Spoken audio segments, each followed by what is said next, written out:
We've been just getting into the third topic of this unit, which has been Booleans. We've already seen a lot of using the math methods and a lot of different methods with the string class, but now what we're focused on is this idea of if statements, while loops, and Boolean logic. Today we're going to talk about some new things regarding if statements that we actually haven't seen before. What we're going to do is we're actually going to write a class and a program that together will be able to deal a hand of cards. Imagine like a poker hand, which is actually 5 cards. So let's actually start by writing the program, assuming that the class will work. We're going to start off in this program called CardProgram. You can see that there's actually nothing in here to start. What's this CardProgram going to do is it's going to deal you 5 cards. So I know I'm going to be doing something repeatedly. I know exactly how many times I'm doing it. I'm going to do a for loop. Let's do for int I equals 0, I is less than 5, I plus plus. And what am I doing 5 times here is I am dealing you 1 card. So let's do it like this. Clearly, the line that we should write is card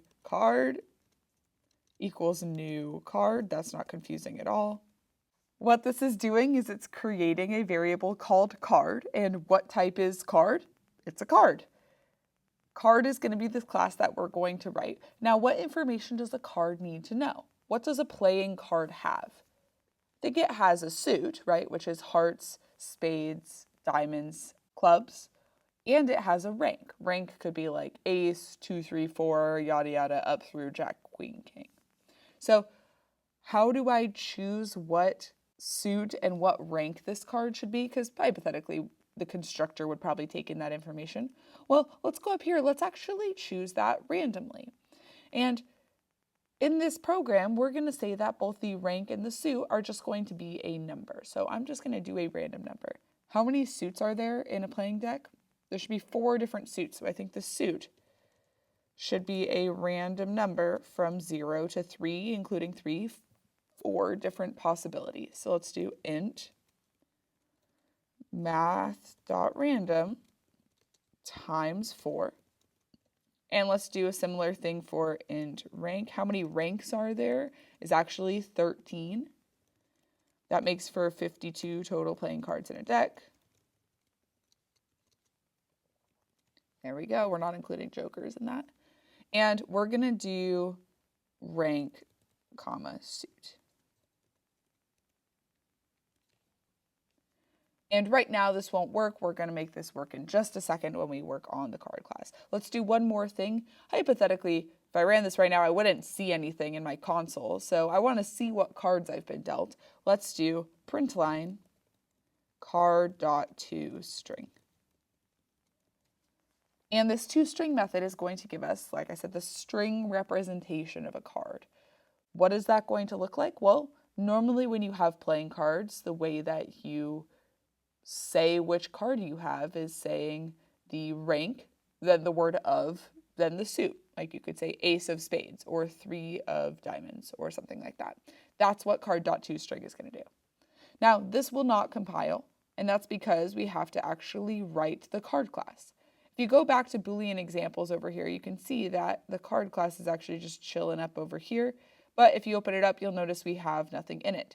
So our goal is going to be to actually fill this out with some useful code. So to start, I didn't even give you a constructor in the card class, or at least this version doesn't have a constructor. Yours might have the default constructor, but I'm going to write the constructor, which is public card. Now, this is just the default constructor that BlueJ would give me. Is this correct? I don't think so, because when we use the card constructor over here, I actually made it take 2 different parameters. So I think I need to do an int r and an int s. And then what method do I know I'm going to need is this method called toString. So public, what type will this return is a string, toString. And then I think we can probably all agree that if I have a card class, it's probably going to have a method to get the suit and get the rank. So let's do public string get suit and public string get rank. All right, sweet. Now we've actually done step 0 of creating a class. That's what we're doing right now, is making a class. We just did our method signatures. Step 1 is to figure out how many private instance variables we need and what they're going to be. What kind of information does a card need to know? Well, it needs to know its suit and it needs to know its rank. So let's do this. Private int suit and private int rank. And now I'm on to step 2. Step 2 is to fill in all of my methods with code to make them work. Let's go in the constructor first. What's the job of the constructor? It's to initialize the private instance variable. So in here, I'm going to say suit equals S and rank equals R. And then let's do toString first. And remember, if I'm writing code in some class, am I allowed to use other methods of that class? Yeah, and I can actually just use them, right? No instance.method needed. And not only not needed, that's actually the wrong thing to do. I just call them, right? I can just use the method, just like this. Let's return. How do I get the string representation? Well, it's the rank, which again, I want the string version of the rank, which this method will give me, plus the word of, plus the suit. Ace of spades, jack of clubs, right? All right, now we're on to the fun part. Here, this getSuit method returns a string. But what type is my suit up here? I can't just return suit, right? That actually won't work because suit is an int.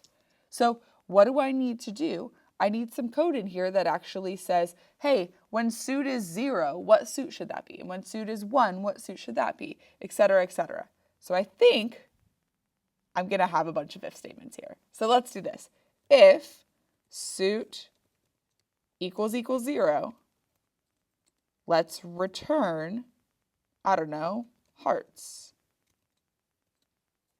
Isn't this going to be so fun? Else, if I make it to this else, that means suit is what? It's either 1, 2, or 3. So don't I have to check between those now? If suit equals 1, let's return diamonds. Oh my gosh, this is so fun. Else, now it's not 0, it's not 1. It's either 2 or 3. I still have something to check. If suit equals 2, we're going to return spades. And we're finally on the last possibility. Let's do else return clubs. Woohoo, we finally made it. Now, this will work, but you have to admit, kind of a pain in the butt to type, kind of a pain in the butt to look at. Suit had 4 different possibilities. You can imagine the horror when we go down here and rank has 13 different possibilities. So you've got to be thinking, my God, there's got to be a better way than doing this with all these curly braces and things. And there is. Let me teach you some things that you didn't actually know about if statements in Java before today. The first is that Java actually has this rule that if there's only one line of code inside an if statement, I can actually get rid of the curly braces. So let's go here. This is one line of code in an if statement. So I'm going to get rid of these and get rid of these. That looks a little nicer. Look, here's an if statement with one line of code in it. Let's get rid of these and get rid of these. And here's a line of code with one if statement inside it. Get rid of these, get rid of these. This rule also holds true for else, so I can get rid of the curly braces here and here. And that looks a little bit nicer, right? I don't have kind of all kinds of curly braces anywhere anymore. I have few, but looks a little bit nicer. Now, another rule about Java that you may not have known is that Java considers a single if statement to represent one line of code. So this is one single if statement here, right? And if else, that's one complete if statement, which means Java sees this as one singular line of code. So I can remove the curly braces here and here. And then let's look up here. Look, what's inside this else is actually one single if statement, right? If else, which means I can remove the curly braces here and here. And now this is kind of crazy to look at because it's like, oh my gosh, it's just based on indentation. I have this big block of purple in BlueJ. But remember back to when I talked about this during Carol, does Java care about how you indent your code? It actually doesn't, which means that I can do this.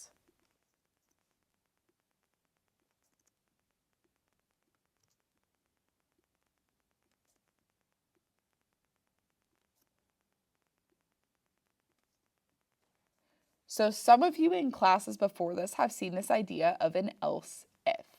Else if is not a special thing in Java. It's not like a special different command or anything like that.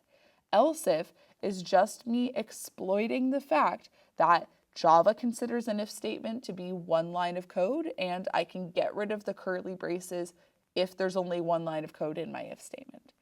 Because Java doesn't care about indentation, I can just reformat my if statement in this way. Now, notice the pattern here. I'm always going to start with if, and then I can have kind of as many else ifs as I want. And then I should pretty much always end with an else at the end. We'll talk about why in a second. This whole thing here is called a cascading if statement. What I had before was called a nested if statement. Nested means something inside of something else. So an if statement inside of an if statement. Again, here, this is called a cascading if statement. The idea behind a cascading if statement is that as you go down and check, you're going to kind of cascade down the possibilities, almost like a waterfall. So let's say my suit is 2. I'm going to first start here. Is suit 0? Nope. Is suit 1? Nope. Is suit 2? Great. Then I'll go in here and I'll be done here. I'm only ever going to go into one level of a cascading if statement. So I'll never do this one and that one, right? And the one other important thing that I kind of briefly mentioned a second ago, but that is really important here. Whenever you're doing a cascading if statement and you're returning in every single level of the if statement, you always have to end with else. Let me change this just to show you that. I'm going to change this to else if suit equals 3. And now this is actually giving me an error. This says missing return statement. We've actually seen this before. This missing return statement happens when Java thinks there's potentially a case where you may not return something in this method. Remember, whenever I have a word here that's not the word void, that's me making a contract with Java that I am going to return something in every possible case. Now, we both know that suit is never going to be something that's not 0, 1, 2, or 3. But you know who doesn't know that is actually Java and BlueJ. So you are not allowed to do this, even if your input is restricted to being 0, 1, 2, or 3, because Java doesn't actually know that that's the case. So what you have to do is you have to end with else to make sure you cover every possibility. You could also do something weird like, oh, I know that I'm never going to get something that's not this, so out here I could just return the empty string or something like that. But it's better to just be in the habit of ending your cascading if statement with else if you're going to be returning in every single level of it.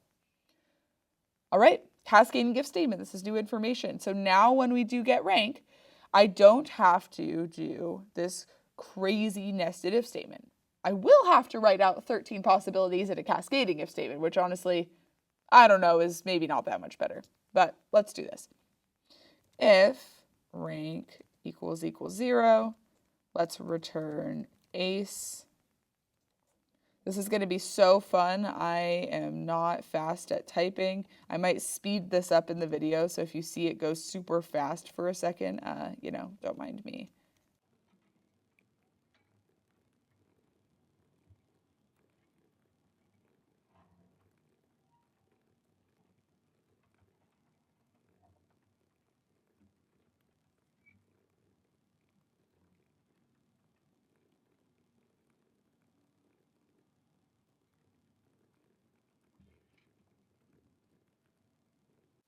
Remember, when you get here, there's no card 11, so what comes next is actually Jack.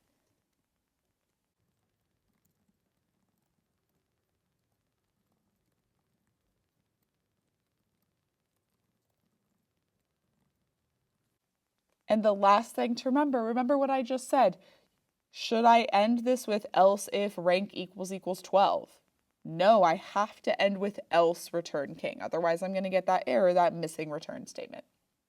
Woo, that took a while. Well, Maybe not in the video, but that took a while for me to actually sit here and type it all out, which it probably took you a while too. All right, let's compile this. Let's go to our card program, compile that, make sure it works, and let's actually go ahead and run this. Let's run our card program. Let's see what hand I get. Ooh, ace of clubs, king of clubs, ace of hearts. Whoa, this is a good hand. This is pretty nice. A lot of high cards. It's actually not that good of a poker hand. I do have a pair, and it's a pair of aces, which is pretty good, but not great. There is one little flaw with this program, which is because I'm choosing my cards with a math.random, isn't there potentially some chance that if I ran this, I could end up getting actually two of the same card? I didn't hear, but hypothetically, you could see a scenario where this would also be the 7 of hearts. There is actually a better way to do this program that we're going to see in the next unit, but we just haven't quite learned the thing we need to be able to do that better way. So this is where we're going to leave this. What have we learned is the cascading if statement and the idea of else if.